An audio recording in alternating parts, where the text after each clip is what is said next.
to duk da ga yake zai da taziki shi abin da na sani ga mutanenmu shine kara da kunya da mai da biki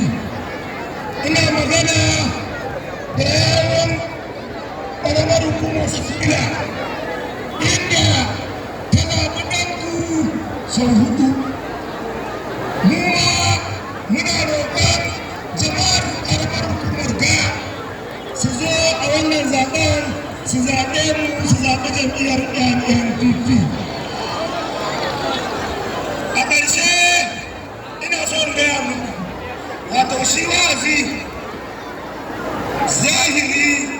shi ya fi tabbatar da wa'azi a cikin zukatan mutane.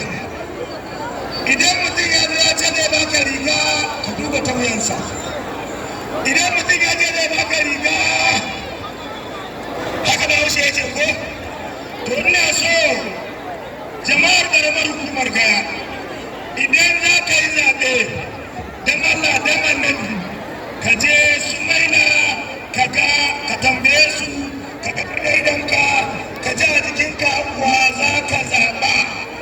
sai ka auna